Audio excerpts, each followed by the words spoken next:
بسم اللہ الرحمن الرحیم۔ ماہ رجب المرجب۔ رجب المرجب کے معنی وہ باعظمت مہینہ جو محترم ہے اور لائق تعظیم ہے، اور کیوں نہ لائق تعظیم ہو کہ ماہ رجب منسوب ہے امیر المومنین علی بن ابی طالب علیہ السلام کی ذات پاک سے۔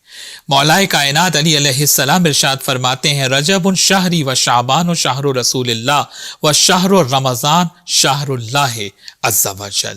آپ علیہ السلام فرماتے ہیں رجب میرا مہینہ ہے، شعبان رسول اللہ کا مہینہ ہے، اور رمضان المبارک اللہ سبحانہ و تعالیٰ کا مہینہ ہے۔ ماہ رجب، ماہ شعبان اور ماہ رمضان المبارک اللہ نے ان کا انتخاب کیا اور ان کو مبارک بنایا۔ یہ تین مہینے ہمارے لیے تیز ترین راستہ ہیں نیکی کی راہ پر واپس آنے، تزکیہ نفس اور اللہ کی رحمتوں کو حاصل کرنے کا۔ اور ان تینوں مہینوں میں جو سیکونس ہے وہ آپ دیکھیں کتنا لاجیکل ہے کہ سب سے پہلے ماہ رجب آتا ہے، یعنی جب تک رجب نہ آئے اس وقت تک شعبان و ماہ رمضان المبارک نہیں آتا، یعنی ماہ شعبان اور رمضان المبارک کی برکتوں تک پہنچنے کا اور اس میں داخل ہونے کا جو دروازہ ہے وہ ماہ رجب ہے۔ شاید اس سیکوینس کا راز یہی ہے کہ پیغمبر اکرم صلی اللہ علیہ وآلہ وسلم نے ارشاد فرمایا انا مدینۃ العلم و علی بابھا، میں علم کا شہر ہوں اور علی اس کا دروازہ ہے۔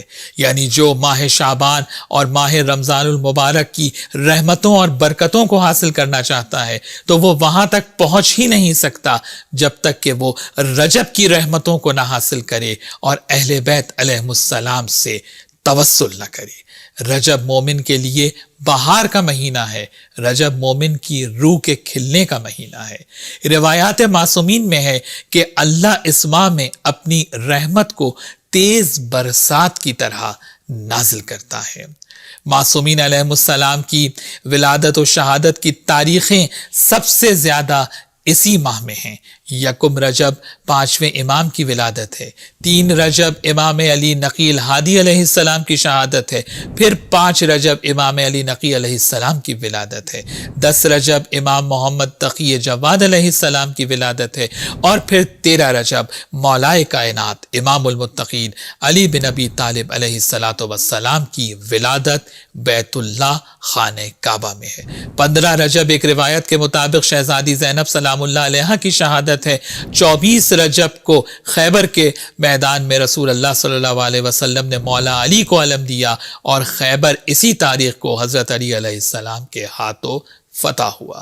پھر 25 رجب شہادت امام موسیٰ کاظم علیہ السلام 183 ہجری، اور 26 رجب بعثت کا 10واں سال ایک قول کے مطابق حضرت ابو طالب کی شہادت اور ان کی وفات ہے۔ 27 رجب کی شب رسول اللہ صلی اللہ علیہ وآلہ وسلم کا سفر معراج ہے۔ 27 رجب کا دن عید مبعث ہے، غار حرا میں رسول اللہ صلی اللہ علیہ وآلہ وسلم پر پہلی وحی سورہ علق کی ابتدائی 5 آیات کا نزول ہے۔ 28 رجب بھی بہت اہم تاریخ ہے، آل محمد کا قافلہ مدینے سے کربلا کے لیے روانہ ہوا ہے۔ شہزادہ علی اصغر علیہ السلام کی ولادت بھی اسی ماہ رجب میں ہے۔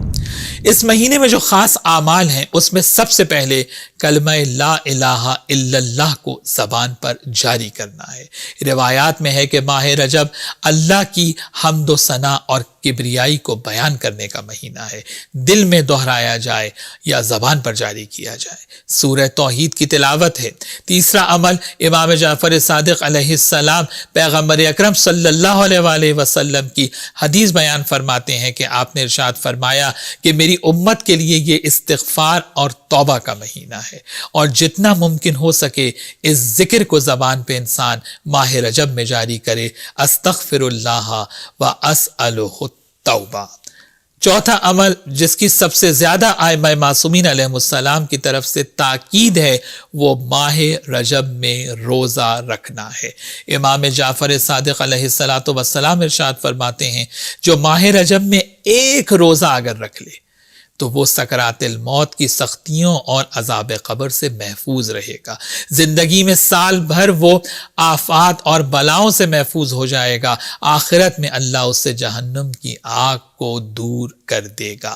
جب ایک روزہ رکھنے کا ماہ رجب میں اتنا ثواب ہے تو اگر کوئی اس ماہ میں 3 روزے رکھے یا مثلا 5 روزے رکھے یا جتنی بھی استطاعت ہو انسان کے اندر، تو اتنا اجر و ثواب حصے میں آتا ہے کہ امام علیہ السلام ارشاد فرماتے ہیں کہ اس اجر و ثواب کو اللہ کے علاوہ کوئی اور شمار نہیں کر سکتا۔ 5واں عمل یکم رجب کو پڑھی جانے والی سید الشہداء امام حسین علیہ السلام کی مخصوص زیارت ہے، جو مفاتیح الجنان میں امام حسین علیہ السلام کی مخصوص زیارت کے چیپٹر میں پہلی ہی زیارت ہے۔ شب یکم رجب کو پڑھی جائے یا اول رجب کے دن پڑھی جائے بہت زیادہ فضیلت ہے اور بہت زیادہ اس کا ثواب ہے۔